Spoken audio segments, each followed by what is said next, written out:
Hi friends, मैं अभिषेक आपका फिर से अपने इस यूट्यूब चैनल मैथ एक्सप्रेस में स्वागत करता हूं। आज हम चक्रवृद्धि ब्याज में छठे पड़ाव पर आए हैं। छठे पड़ाव मतलब छठे प्रकार के मैथ को सीखेंगे। 2-4 मैथ के द्वारा हम आपको बताने का प्रयास करेंगे कि इन मैथों को कैसे सिंपल तरीक़ों से आप सीख सकते हैं। याद रखिए, मैं सीखने की बात कर रहा हूँ। आज जो मैथ होगा वो चक्रवृद्धि ब्याज में किस्तों पर आधारित प्रश्नों को हम हल करेंगे। किस्त में 2 तरह से मैथ पूछे जाते हैं, एक आपसे प्रिंसिपल पूछा जाएगा और दूसरा आपसे किस्त पूछा जाएगा। तो ये जो हमने मैथ लिख रखा है ये किस्त पर है। किस्त मतलब इसमें किस्त दिया हुआ है, आपको इसमें प्रिंसिपल निकालना है। कुछ धन वार्षिक चक्रवृद्धि ब्याज की दर से 5% वार्षिक चक्रवृद्धि ब्याज देकर प्रति 17,640 रुपये की 2 किस्तों में चुकता किया गया। धन क्या है यहाँ पे ध्यान दीजिए, दर दिया हुआ है, समय दिया हुआ है, किस्त भी दिया हुआ है, लेकिन धन पूछता। कैसे बनाएंगे? क्या कोई अलग अलग नियम बनाएंगे? नहीं। एक मैंने बोला आपसे कि किस्त पूछेगा, दूसरा आपसे धन पूछेगा। यहाँ पे धन पूछ रहा है, हम एक ही सूत्र से इसको बनाएंगे। सूत्र क्या है सो देख लेते हैं।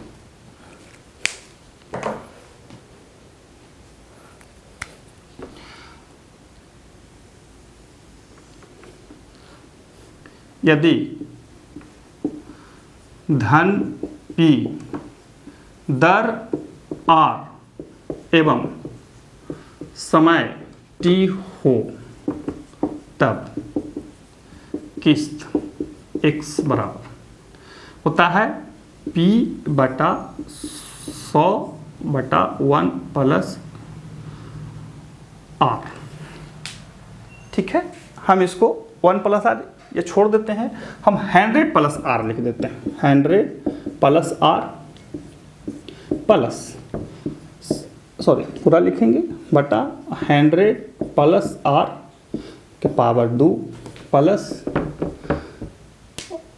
100/1 प्लस R के पावर T। T मतलब अनंत तक, ये अनंत तक है, ये अनंत तक। तो किस्त X कैसे निकलेगा? P बटा इतना इतना इतना जो है सो लिख देना। ठीक है, कहाँ तक? अनंत तक। यदि समय 2 वर्ष है तो 2 तक ही जाएंगे, 3 रहेगा 3 तक जाएंगे, 4 रहेगा 4, 5 रहेगा 5 तक, इसलिए हमने उसको अनंत तक लिखे। अब इसी सूत्र पर इसको बैठा दीजिए। देखिए P बराबर व्हाट, R बराबर 5%, T बराबर 2 वर्ष, X बराबर 17,640। अब इसको हम बैठा देते हैं। 17,640 बराबर P बटा, अच्छा देखिए 100/100 में 5 जोड़े कितना हुआ? 105 प्लस 100/105 का पावर कितना? 2। अब इसी को यहाँ लेके चले जाएंगे। 17,640 बराबर कितना? गुना कर देते हैं। 17,640 में हम गुना कर दे रहे हैं। किससे गुना कर दे रहे हैं? तो जो नीचे वाला है हम डायरेक्ट उसको ऊपर लेके चले जाएंगे। जो नीचे वाला है हम उसको डायरेक्ट ऊपर लेकर के चले जाएंगे। ठीक है, तो हो जाएगा 100/105 प्लस 100/105 का स्क्वायर बराबर P। अब इसको कैसे हल करें? इसको बहुत लोग बहुत तरह से हल करते हैं, हम इसको सिंपल वे में हल करते हैं। हमें कटकुट नहीं चाहिए ज़्यादा। 17,640 इंटू 20 बटा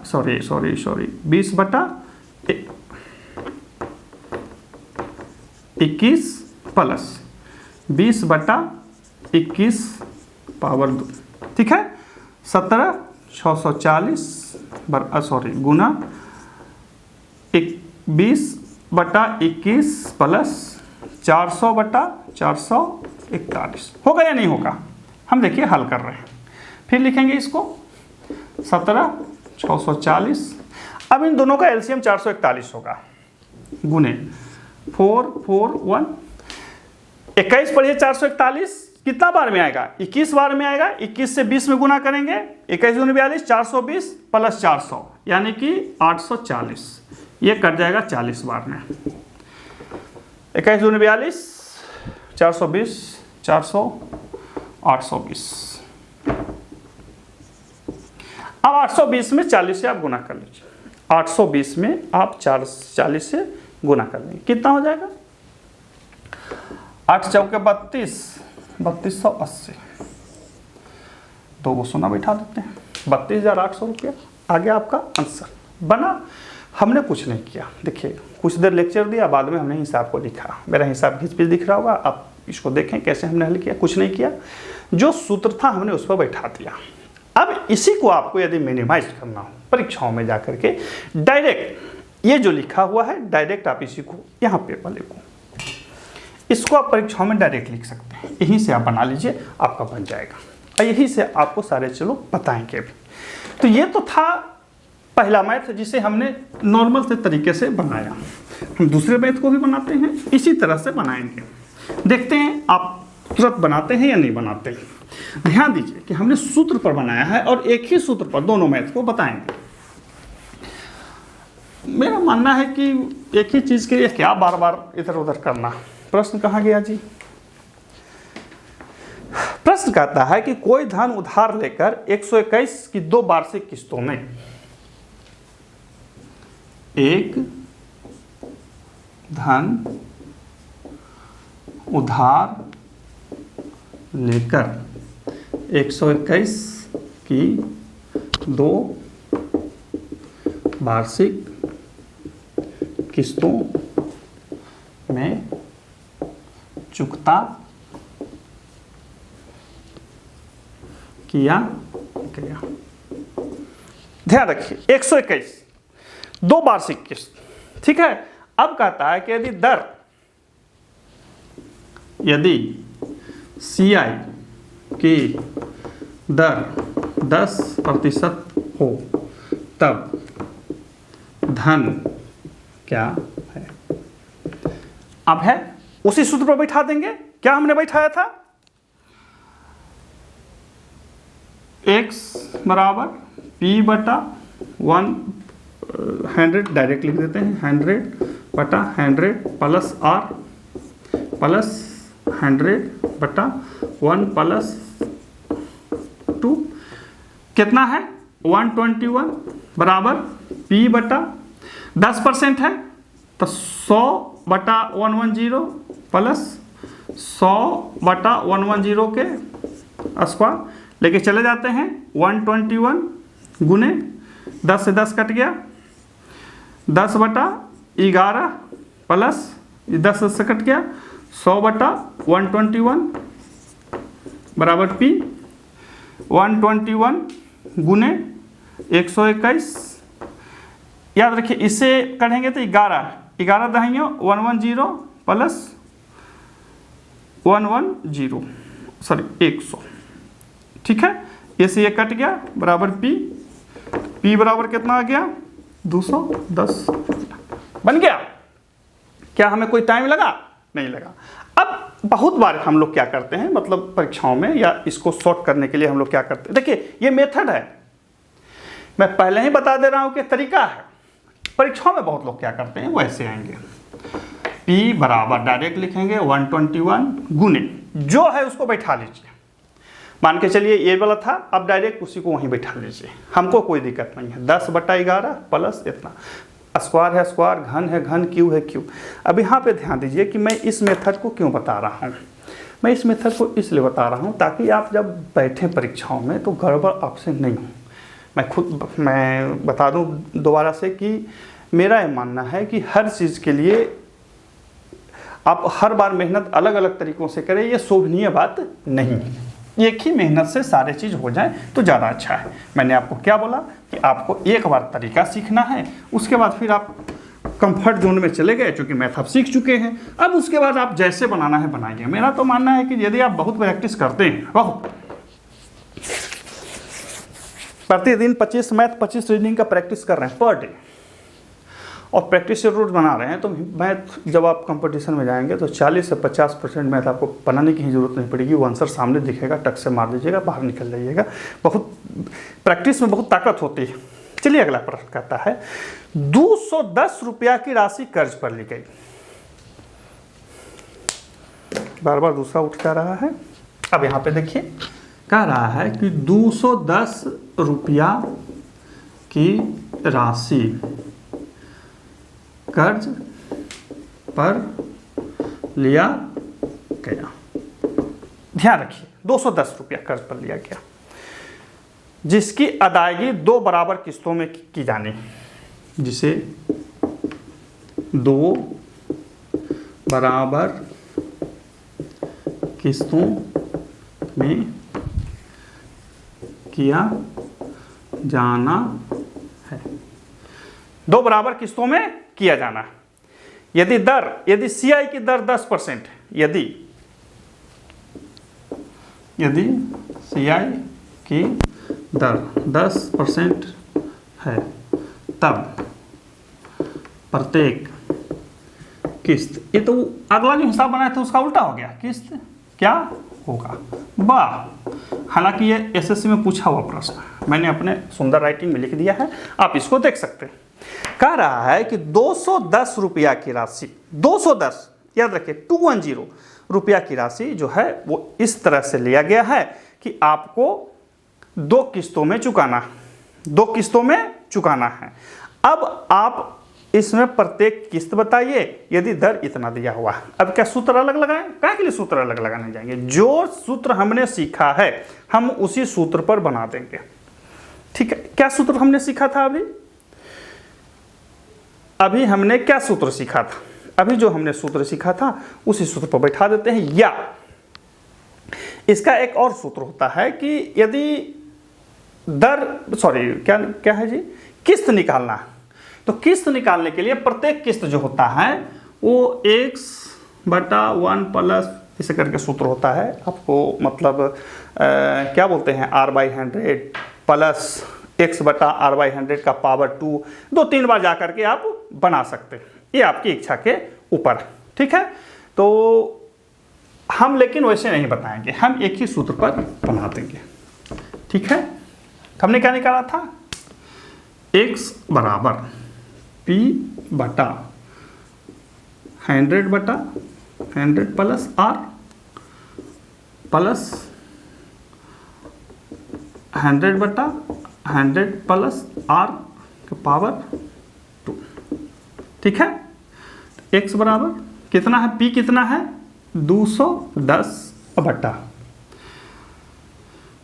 दर कितना है? 10, तो 100/10 110 प्लस 100/110 के पावर 2, ठीक है।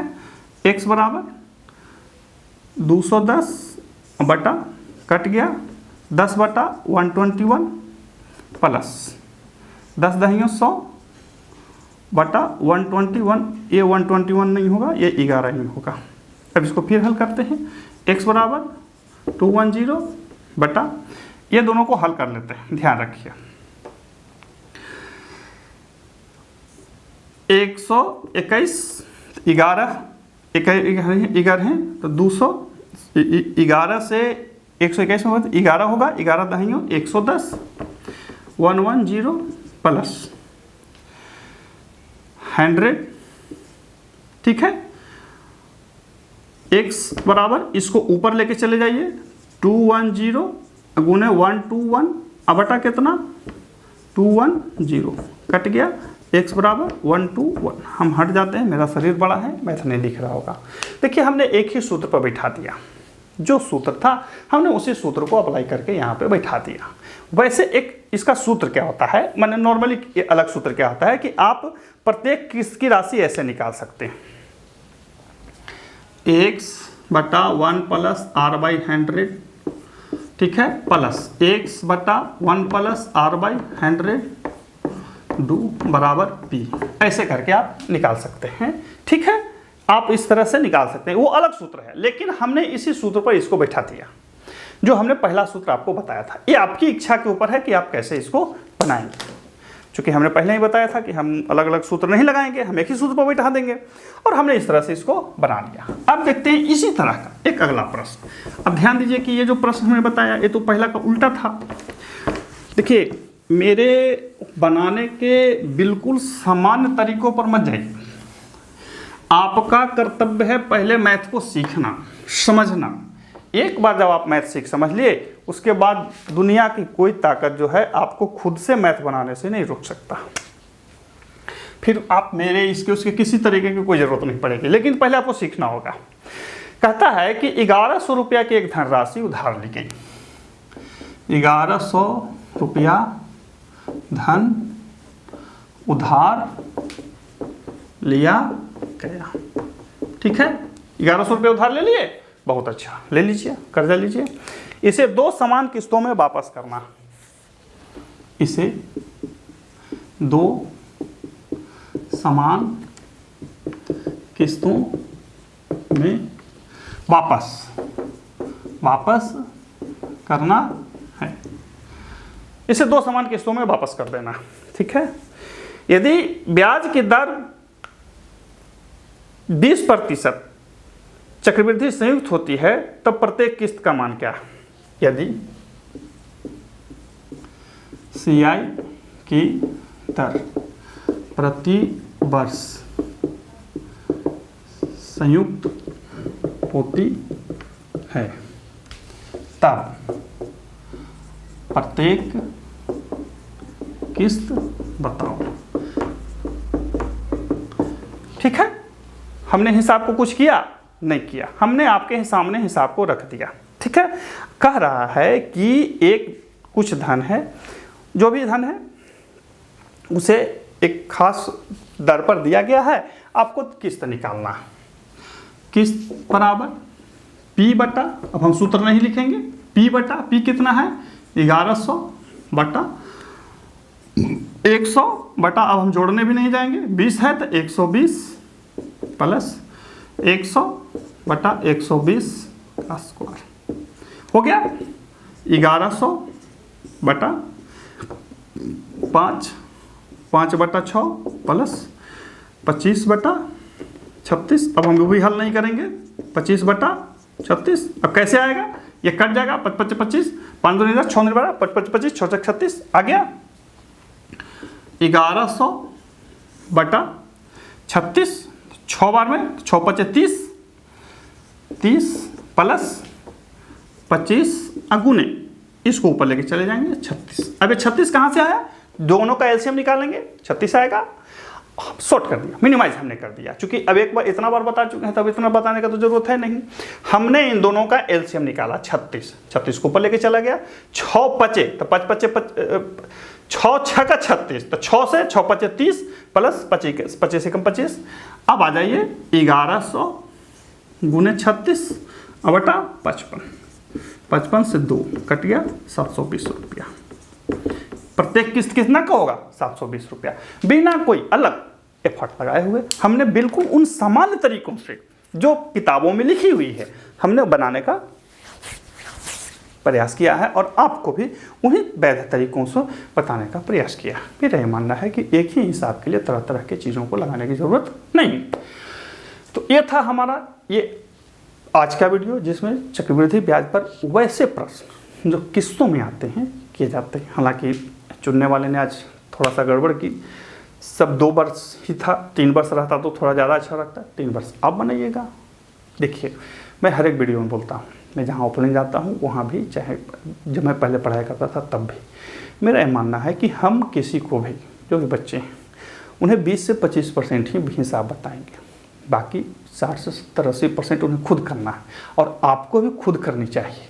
विकलांग मत बनिए। विकलांग कहने का मतलब यहाँ पे मैं कोई बुरे सेंस में नहीं बोल रहा हूँ, मैं ये सिर्फ बोल रहा हूँ कि आप दिमागी रूप से इतना अक्षम न हो जाइए कि हमेशा दूसरे पर ही आश्रित रहे। आपको खुद से मैथ को बनाना है। मैथ बनेगा कैसे, सबसे पहले जैसे मैं लिखता हूँ वैसे मैथ को लिख लीजिए, जो सूत्र है बगल में लिख लीजिए, क्या दिया हुआ है लिखें, क्या नहीं दिया हुआ है उसे लिखें, सूत्र पर बैठाएं, बन गया ठीक है, नहीं बना दोबारा फिर प्रयास करेंगे। इस तरह से जब आप सीखेंगे तो मैथ के माहिर महज आप 6 से 8 महीनों में बन जाएंगे। ठीक है, फिर मिलते हैं अगले वीडियो में, तब तक के लिए गुड बाय।